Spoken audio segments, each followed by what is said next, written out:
The following is a presentation of the Eagles Sports Network. Alongside Carson-Newman baseball coach Tom Griffin, I'm Michael Watring, and this is the Eagles Sports Network. CN opens the 2019 season with a 4-game road trip to Limestone. And, Coach, you get ready for this weekend. We talked last week about your preparation for this week. What do you want to see from your group here over this 4-game stretch as you begin the year? Well, I think that, number one, defensively, play just very solid defensively. I think the idea of communicating, not only in the dugout, in the field, how we're working together, the things that we feel like we can control, as we talked about, we want to be really good at. The other thing we've kind of stressed even more was the things that aren't going to be measured on paper. Again, communication, the enthusiasm, getting on and off the field, the things that won't be measured in a scouting report, can we win that as well? So that's what we want to see more than anything else. I know pitching-wise, we're going to be using quite a few guys, like most clubs will, at the beginning of the year, because nobody's going to really be able to throw a high pitch count.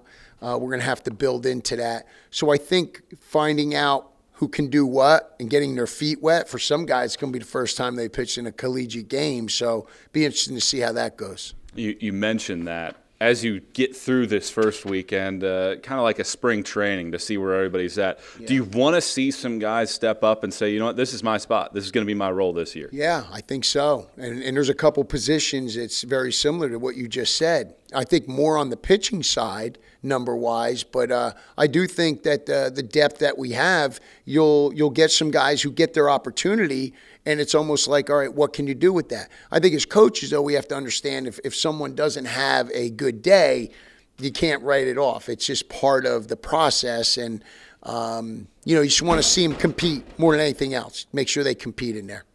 You get at this Limestone team that last year you lost to 3 different times, twice by a run, once by 2 runs. Yeah. A team that you were right there with, a team that likes to hit for pop. What do you see from this year's group? Well, and I've talked with Chris Wiley a couple times, and I think unfortunately he had a coaching change. He had a coach leave him late, and so he had to kind of scramble around, find a coach. But he was able to do that. I just talked with him last night. But we've always had great competitive affairs with Limestone, and it's going to happen again this weekend.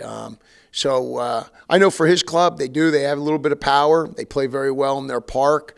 We'll have to pitch it well, obviously, goes without saying. But I think it's just we're all going to try to figure out what we have. We got to scrimmage once. Don't know if he had a chance to scrimmage. So really the last time that we got to see someone else was last spring. So now it's, what do we got when we do this thing? So we just hope that we can compete as well as our basketball team did last night versus LMU and come out with that kind of intensity from the very beginning. Then that gives us a chance. Coach, appreciate the time. Looking forward to lunch. Thank you, brother. He's Carson-Newman coach Tom Griffin. I'm Michael Watring, and this is the Eagles Sports Network.